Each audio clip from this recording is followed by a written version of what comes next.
ابتدائی ریمارکس میں زیادہ دیر نہیں لوں گا، کیونکہ ہمیں یہ میں سمجھتا ہوں ایک بہت بڑی نعمت ہے کہ اتنی اہم آڈینس جو ہے ہمیں اس موضوع کے لیے ملی ہے، ریاضی اور سائنس کی تعلیم پاکستان میں، اور اس تعلیم کی اہمیت کے بارے میں گفت و شنید کرنے کا آج جو موقع ملا ہے under the chairman ship and the hosting of the prime minister of Pakistan, یہ میں سمجھتا ہوں ایک بہت اہم موقع ہے تعلیم کے لیے پاکستان میں.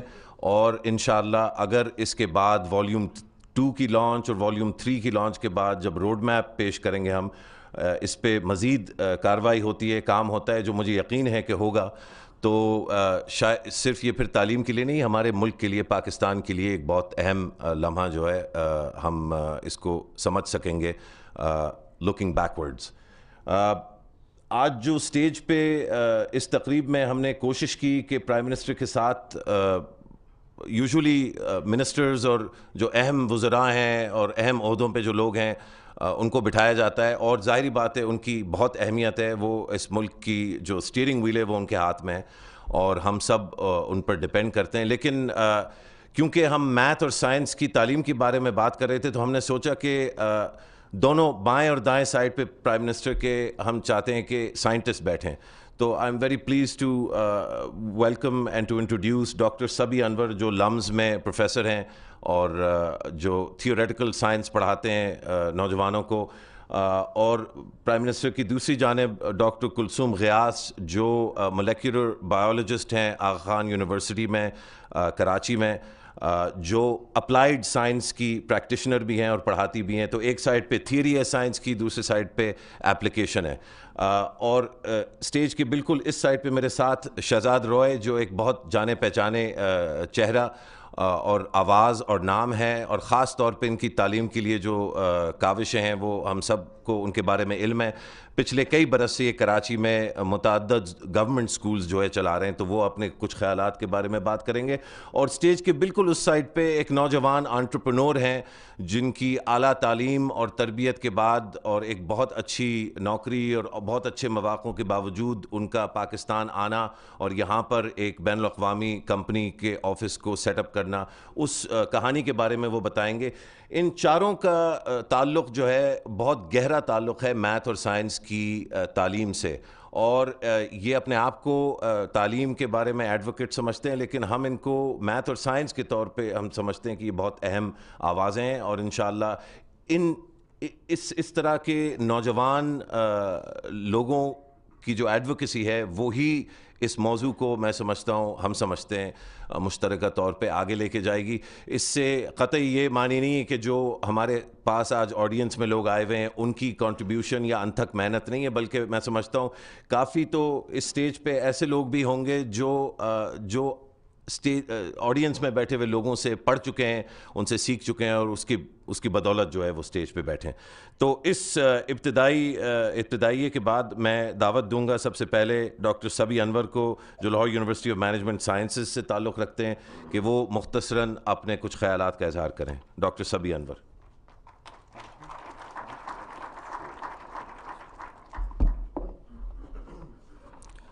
بسم اللہ الرحمن الرحیم اور السلام علیکم. سب سے پہلے میں شکریہ ادا کرنا چاہتا ہوں منتظمین کا کہ انہوں نے اس تقریب کا اہتمام کیا اور پاکستان کی جو اعلیٰ قیادت ہے اس کو دعوت دی کہ وہ یہاں تشریف لائیں.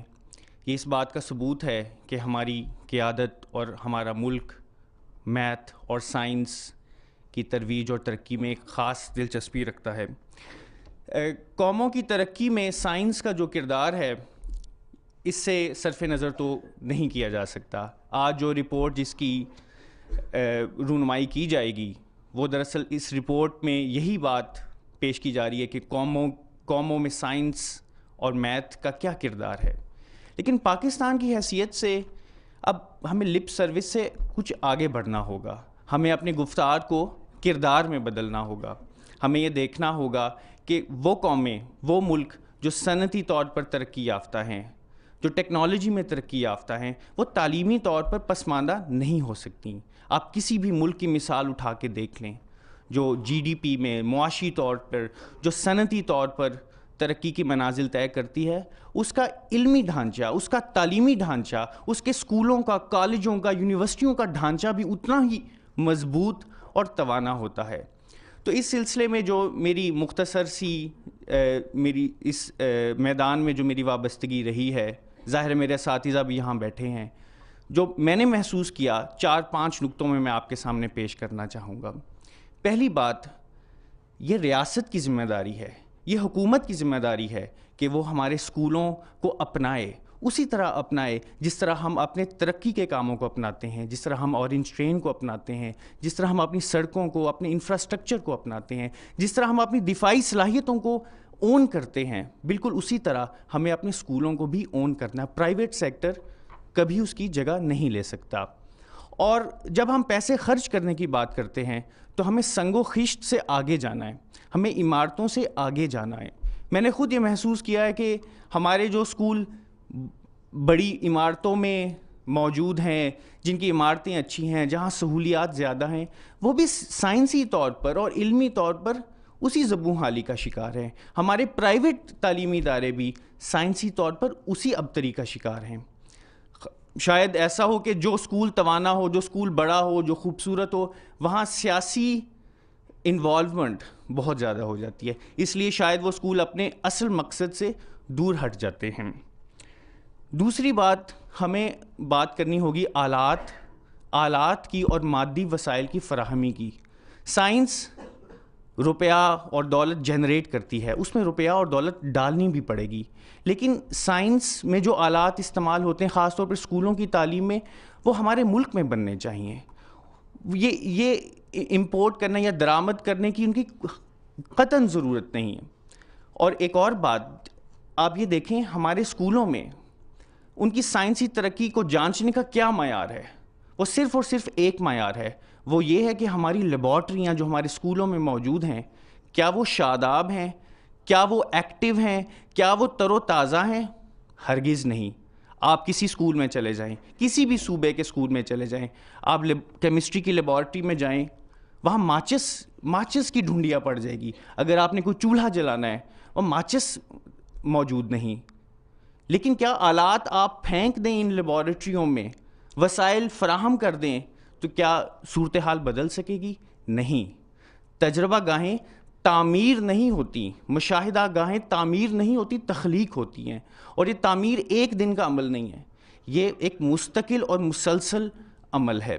ہمارے ملک میں تعلیمی اداروں میں صورتحال یہ ہے کہ اربوں روپیہ، کروڑوں روپیہ خرچ کرنا آسان ہے، لیکن ہزاروں روپیہ خرچ کرنا مشکل ہے، سینکڑوں روپیہ خرچ کرنا مشکل ہے۔ ہمارے ٹینڈرنگ کے نظام، ہماری چیزوں کی خرید و فروخت کے نظام اتنے پیچیدہ اور گمبھیر ہیں کہ ایک شخص جو 1000 روپے کی ایک دکان سے کچھ سامان لے کے اپنی لیبارٹریوں میں پیش کرنا چاہے، اپنے بچوں کی ذہنوں کو کھولنا چاہے، اس کے لیے وہ ممکن نہیں ہے۔ ہمارے اسکول جب سائنس کی لیبارٹریاں توانا ہوں گی تو ہمارے اسکولوں کو اپنے دورانیہ بڑھانا پڑے گا۔ ہم نے اسکولوں میں مختلف آلات فراہم کیے، دوربینیں دیں۔ اب ظاہر ہے دوربین سے آپ چاند اور ستاروں کا مشاہدہ کریں گے، لیکن اسکولوں نے وہ دوربین قبول کرنے سے انکار کر دیا کیونکہ ان کے اساتذہ چھٹی کے بعد آ نہیں سکتے، ان کے لیے اوور ٹائم کا کوئی ذریعہ نہیں۔ تو ہمیں یہ دیکھنا ہے کہ ہمیں اپنی لیبارٹریوں کو زندہ کرنا ہے۔ اس وقت لیبارٹریاں موجود نہیں ہیں۔ لیبارٹریوں کو زندہ کرنے کے لیے ہمیں جو باہر کی پرائیویٹ کمپنیوں سے چیزیں خریدنے کی چندہ ضرورت نہیں، ہم یہاں اس ملک میں آلات تعلیم بنا سکتے ہیں، یہ ادارے بھی موجود ہیں۔ تیسرا نقطہ جو میں بتانا چاہ رہا ہوں، اساتذہ کی تربیت ہے۔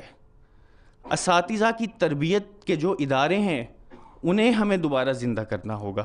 اس کے بغیر آپ سائنس کے میدان میں بالکل آگے نہیں بڑھ سکتے۔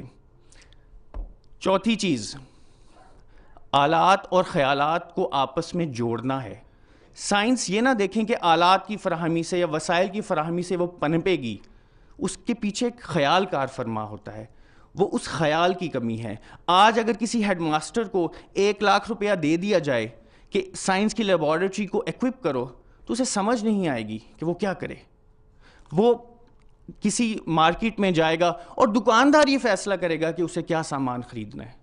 تو سائنس کا جو ارتقاء ہے اس کو اسکولوں تک پہنچانا ہوگا، اور اس کے لیے ہمیں بہترین اساتذہ کی تربیت کرنی ہوگی۔